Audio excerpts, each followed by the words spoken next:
And this, in a way, unfortunately, it hasn't led to the development of the region, but is actually, paradoxically, it has caused absolute poverty in the region. So, in a way, SADC, the SADC region, the majority of which suffers from what scholars and practitioners have called the resource curse. The paradox of plenty. You have many resources, but instead of using them for the development of the country, they are actually being channeled for private use and also being a cause of conflict. So they are a very lucrative source of conflict. So in a way, just to generalize at this point, SADC region, most of the countries, they suffer from what is called a resource curse.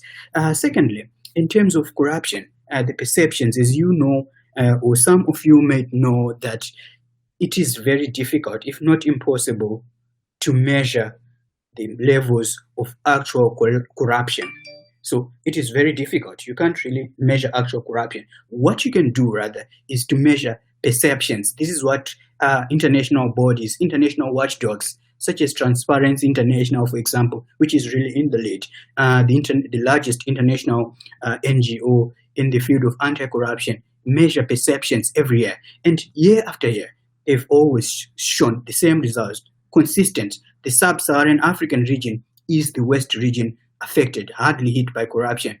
And particularly the SADC region, which is the Southern African cone. See that cone of Southern Africa there, where the SADC region is. And today I'm going to focus on 3 countries, Zimbabwe, Zambia, and South Africa. With the exception only of Botswana, all the SADC region countries, they perform very dismally when it comes to corruption perceptions. And third point, I just want to finish this part on background, is the human rights record, so that I show you the nexus. This is not just coincidence. This is not by coincidence, but you can see already some telltale signs that these levels of corruption, these massive resources that are available, and the worst human rights record, the human rights record in the SADC region is also not very pleasing. It's quite depressing.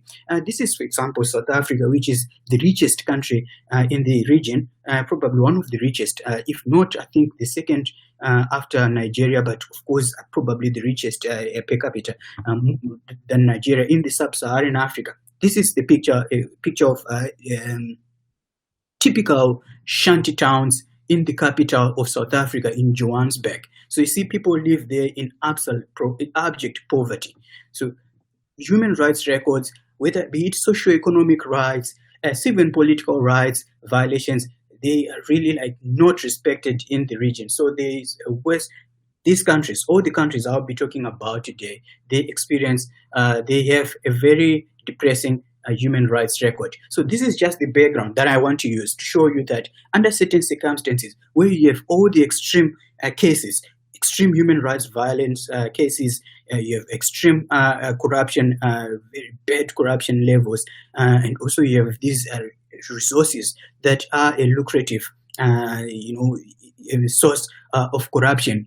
Under certain circumstances, those circumstances in particular, you can safely argue that corruption can lead to a violation of human rights in and of itself.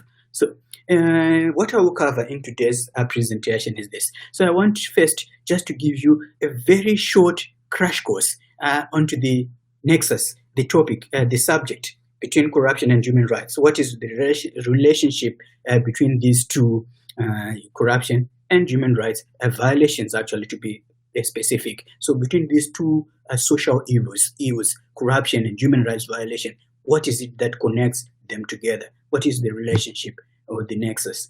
I'll go into the case study of COVID-19, and also just briefly, highlight how it has caused corruption, or how it has allowed corruption to flourish in certain states, selected states of the SADC region. And then I will go deeper now and, really highlight the nitty-gritty, the exact areas, the trends, the typologies of corruption that are being experienced at the present moment in the SADC region because of the pandemic, the COVID-19 pandemic. I will conclude with a few recommendations, really no conclusion. This is just an open-ended presentation, but I'll try to just wrap up with a few recommendations that I think might be able to address this situation. Let's get started. And also I want to make it very clear right from the beginning that the learning objectives of this presentation are manifold. First of all is to illustrate how the pandemic has exposed certain health systems to risks and opportunities for corruption. So this is one of the primary goals, and also as a primary goal is to show you, to at least to try to illustrate how corruption can lead to the violation of human rights, and then perhaps maybe also as a primary objective, then to not only to link corruption to human rights violations, but to see how we can then assist to reduce corruption by explaining this link, by forging this nexus between corruption and human rights. How then can we use human rights mechanisms, and not just criminal proceedings to fight corruption, but also human rights and mechanisms, systems and mechanisms, even of the UN at an international level or at a domestic level, to then reduce the scourge of corruption, which at the present moment seems to have no end in sight, because corruption keeps on increasing. It's increasing year after year. Transparency International is always showing very depressing results. So perhaps is it not time to start being innovative about the fight against corruption? Perhaps let's start using other tools, that have been tried and tested. Let's use human rights mechanisms, for example, to fight corruption. Let's use international human rights violations courts to fight corruption as well. So this is what part of the learning objectives of today's lesson. And now let's go. So now the first part of the presentation, relationship between corruption and human rights. So at best, first of all, let me highlight this very important point. There is really no consensus among academics and practitioners on the exact relationship between corruption and human rights. So this is still something that is up to debate. It still is a source of dispute between academics and practitioners when it comes to defining the exact relationship between corruption and human rights on the other end. So what I've devised, what I've come to understand is that you can always view this relationship on as a spectrum, on a sliding scale between those who are a little bit soft, they are a little bit hesitant to define corruption as a violation of human rights. So they use certain type of watered down words, phrases that they use, mostly that corruption has a negative impact on the enjoyment of human rights. Then on the other side of the spectrum, we have those who are really pushing for a stronger argument that there should actually be freedom from corruption. And my apologies, there is a typo, they say freedom from corruption, but freedom from corruption. And then in the middle, we have academics, practitioners who are arguing that, there are certain circumstances, not all cases, but there are certain circumstances where you can actually argue that corruption under these circumstances has led to a violation of human rights. Let me get a little bit more deeper into the topic. Let me first start by just giving you an overview, of the first school of thought, those the proponents of corruption having a negative impact on human rights, those who believe that corruption has a negative impact, but not necessarily a human rights violation. So this is mostly, you find this language typical of human rights, United Nations documents. So you read many UN documents, they always try to use these phrases.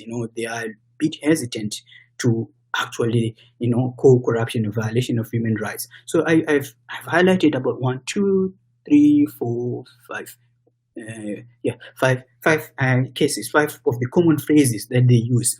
For example, in many human rights documents, any documents of the United Nations, they always say corruption has a negative impact on the enjoyment of human rights, or that it undermines human rights.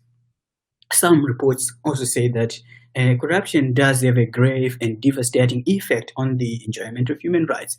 Others also, they say corruption in governance, institutions, and society at large is a significant obstacle. And others phrases, such similar phrases like it facilitates, the violation of human rights. So facilitate, significant obstacle, grave and devastating impact, it undermines. Those are really big words. They are, don't get me wrong, but legally speaking, you cannot go to court to argue that your right has been violated when you cannot really, show the nexus, the link. You don't have what is needed to show, to attribute the acts of the state to the violation of human rights. You can only say that there was a negative impact or that it undermines. You need to actually say that there is really a violation rather. And you should, for that, you need to show, the attribution, the causal connection. That's the word I really want to emphasize on the phrase. So all these terms right here, they do not, in the end, give us that causal connection between an act of corruption and the violation of human rights. So they can only, at best, show that corruption can lead to a violation of human rights, but they don't want to accept, they don't want to admit that corruption is indeed a violation of human rights. I don't know if there are any questions here, but we can move on to the next slide, and that explains the second school of thought. So we have a group of scholars and practitioners. So this is really an emerging debate, as well as international organizations too. They are also beginning to realize that corruption can be a violation of human rights. So the key words here is that under certain circumstances, corruption, be it petty corruption or grand corruption, I'm sure we know the difference, the distinction between petty corruption and grand corruption. So petty is that kind of corruption that takes place where a government official meets the public, where the traffic officer meets the driver. Whereas grand corruption is the corruption that happened at the top drawer level. So this is at the policy making decision level, cabinet level, and so forth and so on. So this is the clear distinction. So what academics, practitioners, international organizations are saying is that under certain circumstances, you can have both petty and grand corruption being a violation of human rights. In particular, the International Covenant on Economic, Social, and Cultural Rights. This is quite clear if you read this. I beg you, for those who are interested in reading this argument further, you can read an article by Professor N. Peters. It's a very brilliant article, a treasure trove for those who want to argue this kind of thinking, that corruption can lead to a violation of socioeconomic rights. So there is, just to give you further information. So the obligations that are imposed on states under Article 2.1 of the Covenant. So there are certain obligations that are imposed on states. For example, that states should ensure that they make their resources, to the maximum available resources they have. They should make sure that they try to to use them towards meeting human rights. So once these funds are being embezzled, they are being taken away by corrupt officials. So the funds, they are there, but instead of going towards development let's say building schools or building hospitals, they are now being used to buy palatial homes in London. They are now being used to buy private jets in Dubai or condos in New York. It means that there is now a violation of this Article 2.1, which really underscores that states should make sure that available resources are used towards meeting human rights obligations. So if these resources are now being used elsewhere, you can then clearly argue that there has been a violation of human rights as a result of embezzlement, as a result of corruption by a public official. So this is basically the argument that is being made by this by the proponents of this second school of thought. And then we have quite fascinating, I find it quite interesting. There are also a few scholars, again, I apologize for the table there, this is supposed to be scholars and practitioners, who are also arguing that, not just, corruption is not just a violation of human rights. They agree that, but they take the argument a bit further, and they say that, there should actually be freedom from official corruption, as a fundamental right, separate, distinct right on its own. You should have, everyone enjoys this freedom from official corruption. And they base their argument on the foundation of human rights theory, particularly the writings of John Locke. They also do some cross-cultural intellectual traditions. They try to do this comparative analysis of various cultural intellectual traditions, Chinese Confucian, Islamic jurisprudence, to show how the principle of good governance, can be interpreted in a way as a fundamental freedom from official corruption. Again, I would like to invite you guys who are interested in this school of thought to read. I think it's Professor Murray. I'll try to provide the details later on. If there's anyone who wants to know further about this, you can always contact me, and then I'll be very happy to share some of these articles and the links to these articles.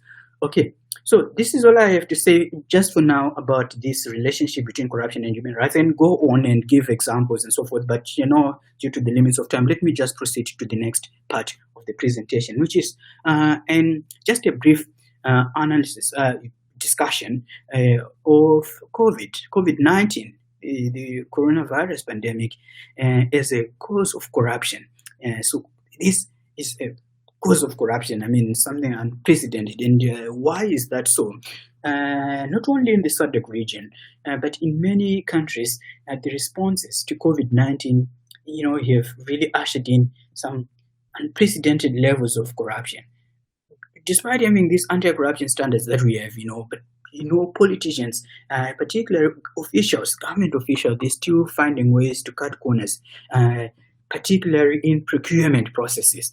This is where corruption is very lucrative. So in procurement processes, those who are in power, those who have access to power, the politically exposed persons. Remember, when we are talking about this corruption, don't just focus on the public officials, but also their spouses, their associates, family members. Like I will give an example later of Zimbabwe. You see how people who are linked to powerful people, their sons, their spouses, their associates, they formed companies overnight. Then they are now getting tenders to supply government, help the government to procure some of the necessary life-saving drugs and equipment that is needed to fight or to respond to the COVID-19 pandemic. So these people, these unscrupulous individuals, politically exposed persons, they are taking advantage of power, to line their pockets, to benefit privately from this unprecedented pandemic, the COVID-19 coronavirus pandemic. Now, I think throughout the month of March, perhaps a little bit before that, and currently still ongoing, the situation is still ongoing. There's been some sort of a wave of corruption related incidents across the SADC region. So the decreasing of transparency levels are really sad, and accountability. Government doesn't accountability. In fact, they've declared some sort of emergencies. So under certain circumstances, especially emergent circumstances, the accountability becomes a secondary issue. So it's no longer of primary importance. So the transparency, accountability has been eroded, in a way manipulated, by political propaganda. This is happening all over the world, I admit and I agree, but also more particularly in the SADC region, which already, under ordinary circumstances, is a hive buzzing with corruption. So that's why I chose to emphasize on this, to show a clear link of how corruption can lead to violation of human rights. In terms of time, I think I still have 20 minutes, so let me rush up a little bit. So there are a number of corruption typologies that have been identified during this period in other regions as well, that shares similar environment or circumstances to the SADC region. Low and middle income countries. We have low income countries, Zimbabwe, Zambia. We have South Africa, which is sort of a middle income country. So the other countries that are in the same bracket is the SADC countries that are under scrutiny in this presentation, they've also experienced these typologies. I don't know about Turkey and other countries that have already been presented during this session. But during this outbreak, there's a number of consequences, such as, for example, emergency procurement. You have to procure certain equipment, goods under emergency circumstances. And this is really a potential source of corruption. It is exposing the health sector to risks of corruption. There's also been pilferage, of available supplies. So this is embezzlement, theft, outright theft. We call it embezzlement because those who are stealing, they are in a way supposed to be taking care of these goods, to have them under their custody officially on behalf of the people. These are elected representatives. These are people who have been appointed to run certain public institutions, but now they are taking advantage and stealing from the public. So this is embezzlement. There's also been price gouging. So inflated prices. I'll share with you one example that is quite bad, quite terrible.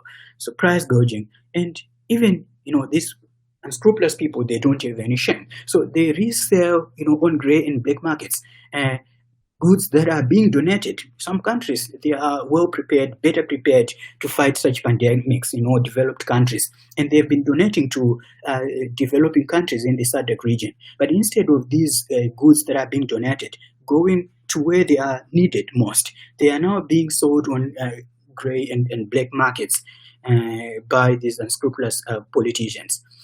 Also, the third point I want to emphasize on this slide is that there is also an increase in substandard and falsified products that are entering the market. There's been a lot of disinformation, misinformation, false information, and this somehow is also led to the production and selling of substandard falsified products that are making it worse to respond to the COVID-19 pandemic.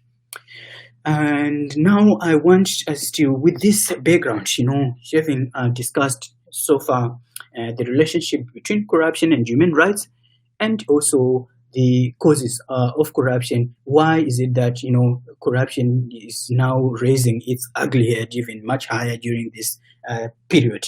Now I want us to look at the trends, the current trends of corruption in the SADC region. So I'll start with Zimbabwe.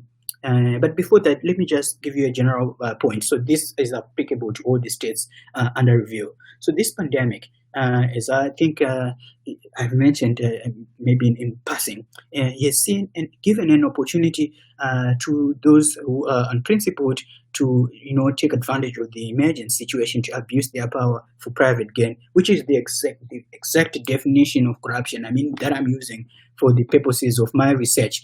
There is, I must also give this caveat that there is no consensus when it comes to defining corruption, which is also one of the reasons that makes it a little bit difficult to then argue that corruption is a violation of human rights when we actually do not have consensus when it comes to the definition of corruption. But for the purposes of this research, I'm going to use the definition of corruption, the one that has been promoted and by international organizations such as the World Bank and Transparency International, which is the abuse of public power or for private gain, abuse of power for private gain. So this is the definition of corruption that I'm going to use in this presentation. So in Zimbabwe, we have heard what the media have called, christened the Covidgate. Covidgate, after those the Watergate scandal in the US, most of these corruption scandals in many African countries, especially in Zimbabwe, they like to use this phrase so much. It's always Covidgate, Salarygate, Willowgate, everything has a gate in it. So the Covidgate scandal. And at the center of this scandal, the Covidgate scandal in Zimbabwe, is a shelf company, appears to be a shelf company, because this company has never traded elsewhere before the pandemic.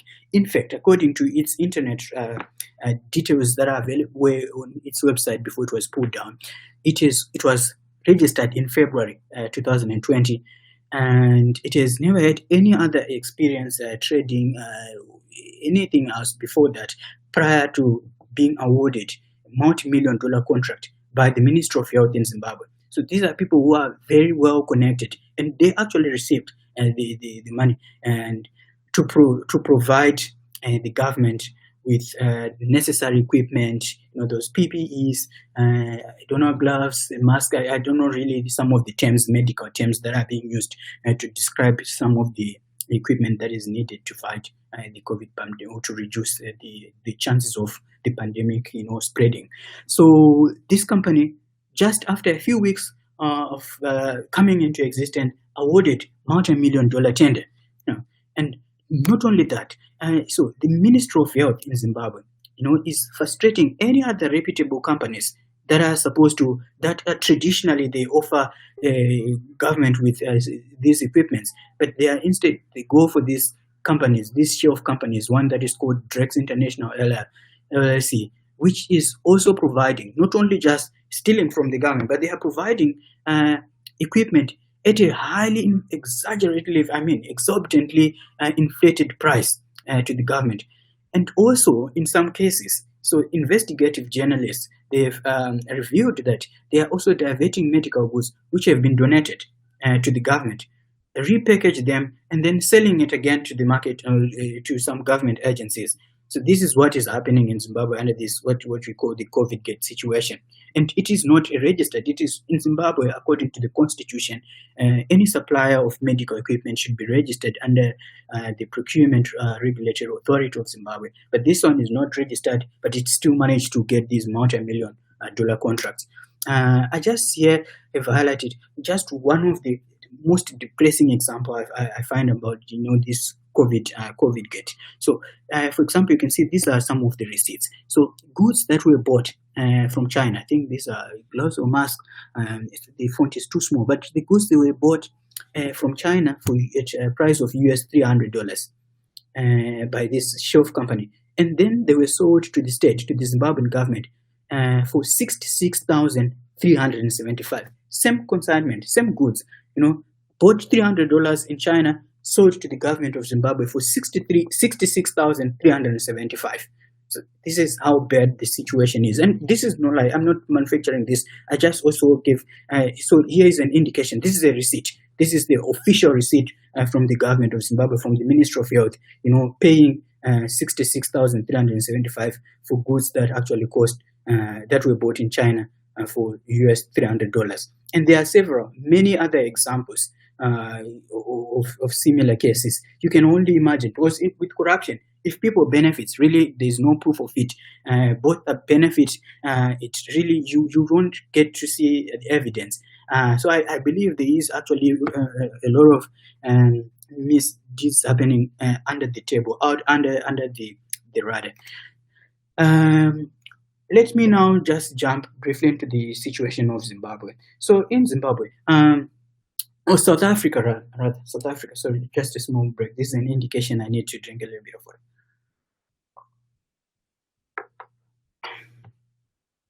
So, also in South Africa, no special exception, there has been growing concerns over the widespread corruption involving funds that are meant to fight the pandemic.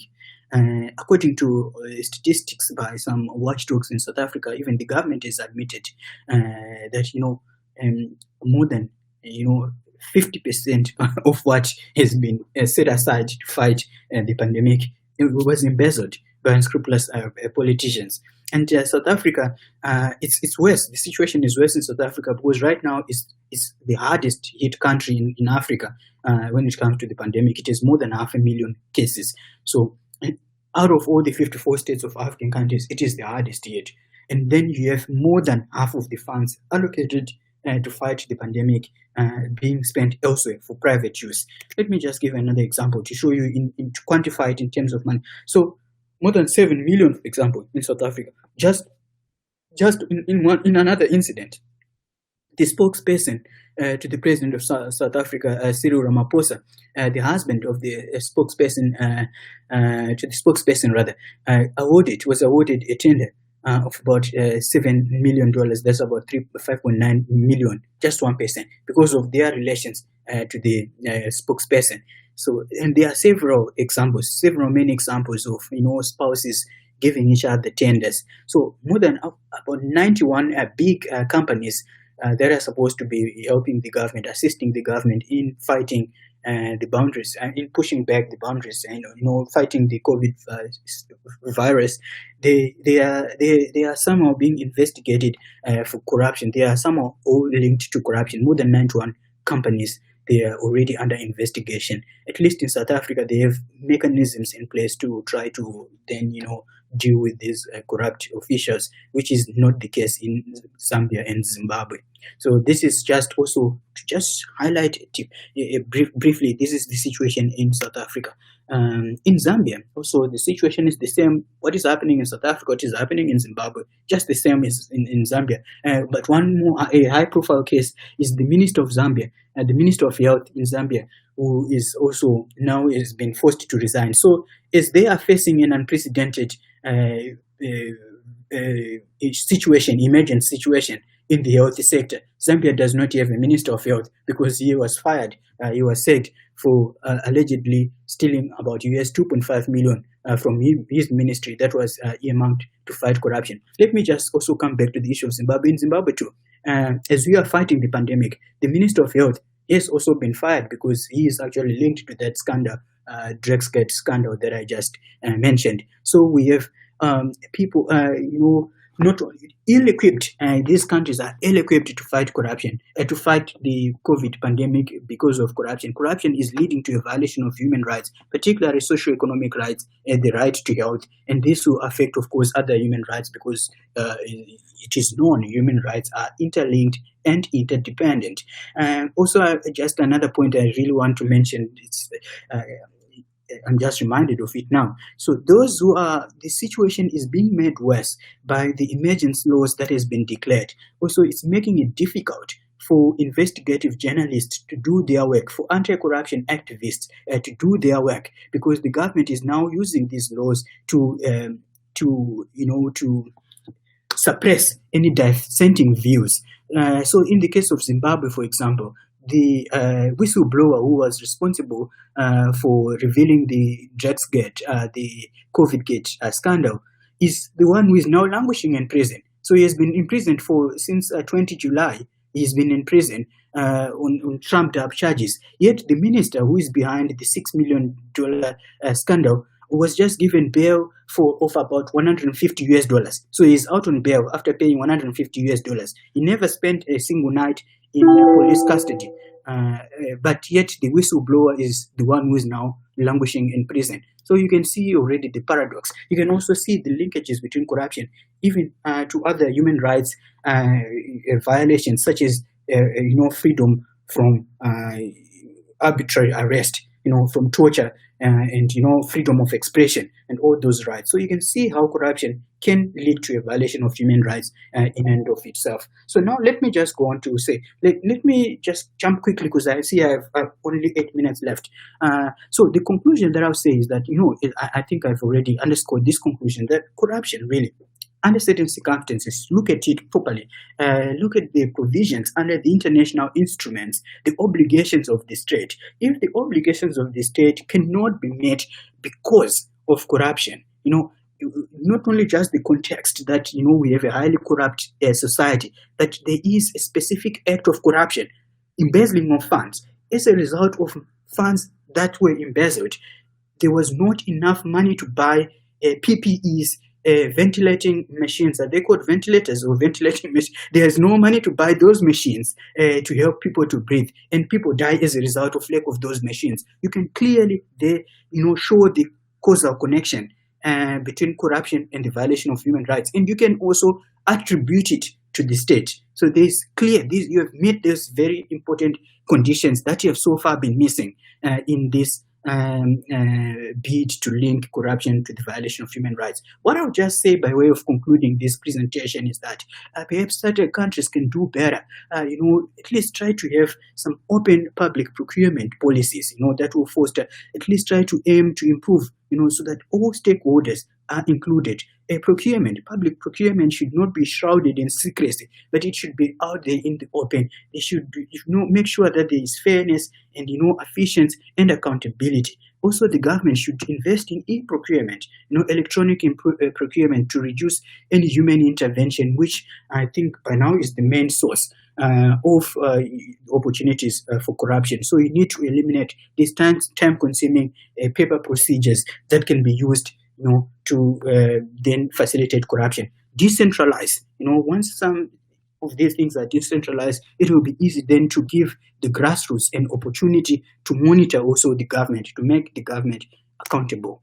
And the last point I want to mention is that, local drug manufacturers in these poor countries, you can see that there hasn't been any efforts by the government to improve the local availability of drugs, even hospitals. Our politicians, they are used to come to the Middle East, to Europe if they are not under economic sanctions, to the US for medical checkups. So there hasn't been any motivation for them to improve local health facilities. So this is now the time for them to think twice about this. So create these facilities at home in a way, also as a way to reduce corruption. So I would like to thank you all for your attentive listening, I guess, because I didn't see many questions coming up. So I thank you very much for your attentive listening.